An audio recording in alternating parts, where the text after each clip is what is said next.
have played a disproportionate role in industries and endeavours that have harmed Western society and undermined Western civilization. They are vastly overrepresented in various media, including Hollywood, the press, and the porn industry. The Hollywood Jews created a powerful cluster of images and ideas. Ultimately, American values came to be defined by the movies the Jews made. They are also overrepresented in banking and campaign finance, and vastly overrepresented when it comes to pushing for mass immigration, multiculturalism, feminism, and the normalization of homosexuality.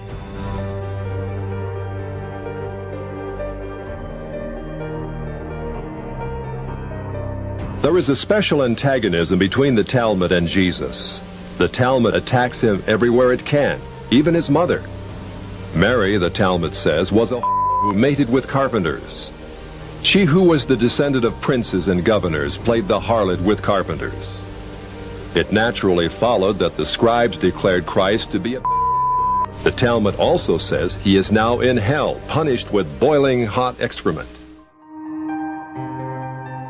They were also the people behind communism, the most destructive ideology in history. Before the rise of communism, Jewish bankers relentlessly attacked the Russians and the Russian Tsars. Lionel de Rothschild, the great-grandfather of Queen Elizabeth's advisor today, would fund the French and Turks in the Crimean War in 1853 against the Russians, as Jewish banker Jacob Schiff, who worked for the Rothschilds, would fund the Japanese in the Russo-Japanese War. In 1917, the Jews would have their revenge on the Tsar. Bankers from the West would use Christian money to finance Jewish revolutionaries known as the Bolsheviks to wipe out the Tsar and Christianity from Russia. About 85% of the leaders of the Communist Party were Jews. They say that Russia has never been conquered, but it was, by foreign pretending to be Russians, as they financed poor Russians to help them murder the Russian king, murder his daughters and crippled son, and rip out the heart of Russia, the Christian Orthodox Church. The Russians also had the largest gold supply in the world, now in Jewish control. And more recently, they were the minds behind cultural Marxism. The revolution won't happen with guns. Rather, it will happen incrementally, year by year, generation by generation. We will gradually infiltrate their educational institutions and their political offices, transforming them slowly into Marxist entities as we move towards universal egalitarianism.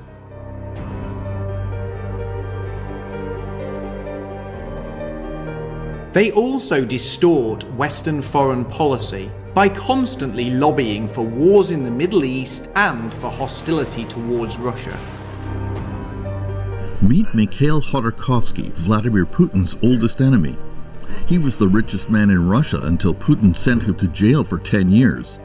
Now he has some pithy advice for Western leaders who are dealing with his old adversary.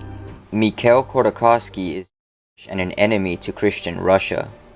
According to a news article published in July 2, 2007 by The Guardian entitled "The Richer They Come" by Luke Harding, it goes over how Boris Berezovsky, a Jewish oligarch in Russia, was accused of stealing millions of dollars from Russia's state airline Aeroflot. The article later mentions names of other rich Jewish oligarchs in Russia who were either put in trial for corruption or who left Russia in fear of prosecution from the new established Russian government under Putin. One of the henchmen named in the list was Mikhail Khodorkovsky. According to Luke Harding, the Jewish oligarchs had acquired 50% control of Russia's entire economy during the 1990s, shortly before the fall of the Soviet Union in 1991. After Putin's rise to power in Russia, he saw that these elites were plundering Russia into debt and took immediate action to put an end to their monopoly. Putin offered the oligarchs a deal: bend to my authority, stay out of my way, and you can keep your mansions, super yachts, private jets, and multi-billion-dollar corporations that, just a few years before, had been owned by the Russian government. In the coming years, the oligarchs who reneged on this deal and undermined Putin would be thrown into a Siberian prison or be forced into exile or die in suspicious circumstances. The loyalists who remained, and the new ones who got filthy rich during Putin's long reign, became like ATM machines for the president and his allies.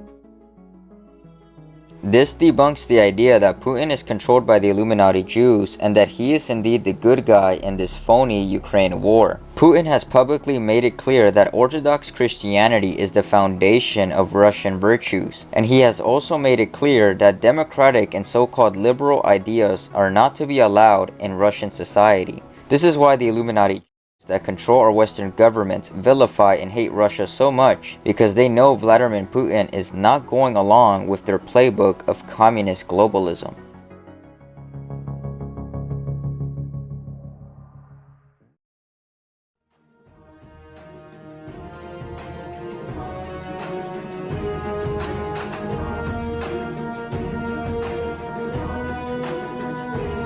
CNN has a new darling, Volodymyr Zelensky. Turning fact into fiction, Jew-run CNN turns a into a champ. Ukrainian actor Volodymyr Zelensky has achieved fame portraying a president in this TV show, which is broadcast on a channel owned by a man backing his real-life presidential campaign. Billionaire 𝗢𝗰𝘁cie_𝗯𝗲𝗿 has provided security, lawyers and vehicles for Zelensky. The comic 𝗢𝗰𝘁cie fully funded Zelensky's campaign. 𝗢𝗰𝘁cie, along with the CIA Mossad via Nuland's orders, gave tons of oligarchic bucks to the Banderite neo-Nazi Azov Brigade. Can you believe it's the Jews who funded the sadistic neo-Nazi murderers? Fact is, Russia is not engaged in an invasion. Russia is engaged in a strategic military operation to protect Russian-speaking Ukrainians from genocide and guarding its own borders from CIA Mossad-funded biowarfare. Now, when I say Jews, I clearly don't mean all Jews. Less than 1.5% of Americans owned slaves at the height of the slave trade. Also, by saying Americans were involved in the slave trade doesn't mean only Americans were involved in the slave trade. During this time, there were a number of plantation owners established in the West Indies, and two Jews, Urjair and Sayir, with strong Rothschild connections in Spain, formed an agency called Asiento, which later operated in Holland and England.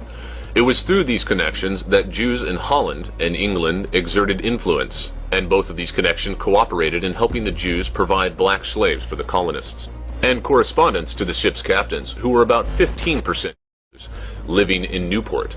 Among these we find, for instance, the Jew Isaac Elazar. He wrote a letter to Captain Christopher Chaplin on February 6, 1763, saying he would like to be an agent for a load of slaves. Then follows the Jew Abraham Pereira Mendez and one of the main slave dealers, Jacob Rod Rivera, the father-in-law of Aaron Lopez. And then there is Aaron Lopez himself, and many, many others. Remember the figures. Approximately 110 million black people were captured and removed from their homeland in Africa. Only 11 million of these black slaves reached the colonies alive. So whilst Jews are disproportionately involved in anti-Western activity, that doesn't mean other groups aren't involved as well. But there is another important component to all of this, and that is hypocrisy. Whilst Jews have pushed for pornography, mass immigration, open borders, miscegenation, and anti-family practices in the West, they have done the exact opposite in Israel. Israel is, of course, a walled ethno-state, where they prevent mass immigration, where interfaith marriage and same-sex marriage are banned, and where they ban material such as pornography that they themselves have been instrumental in pushing upon the West. I think there's a resurgence of anti-Semitism because at this point in time, Europe has not yet learned how to be multicultural. Europe is not going to be the monolithic societies that they once were in the last century. Jews are going to be at the center of that. It's a huge transformation for Europe to make. They are now going into a multicultural mode, and Jews will be resented because of our leading role. But without that leading role and without that transformation, Europe will not survive. But the issue here is that despite the extreme in-group preference found within the community, many actively work to undermine the in-group preference within other groups, and have been involved in practices that have had a hugely negative impact on the culture, heritage and traditions of those of European descent. It's very clear that the Jews want to the European race. Richard 𝗢𝗰𝘁cie, who is the father of the European Union and who was funded by the Jewish bankers Rothschild and Warburg. Now, this man wrote a book called 𝗢𝗰𝘁cie 𝗯𝗲𝗿 in 1925, in which he stated that the Jews are a master race and that the Jews can only assume the throne of rule over the world by weakening the European race, and that the means to weakening the European race would be to all the European nations, all their cultural heritage and their national traditions, and replace that with the European Union, and then to invite in Africans, Middle Easterners, and Asians to the blood of Europeans through miscegenation to the point where they became a degenerate mixed race. And then at that point, these people would no longer have any sense of nationhood, and the ancient messianic prophecies of world rule out of Jerusalem would maintaining their nationhood and their national status. It would fulfill the Jewish messianic prophecies that the Jews could then rule the world, and they are deliberately setting about to hide the white race and destroy all sense of nationhood and of national heritage and national culture in each of our nations.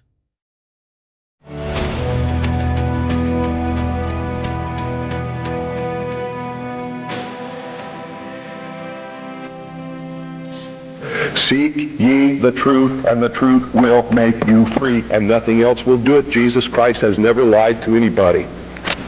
Why won't you listen to him? Don't spread a rumor, spread the truth.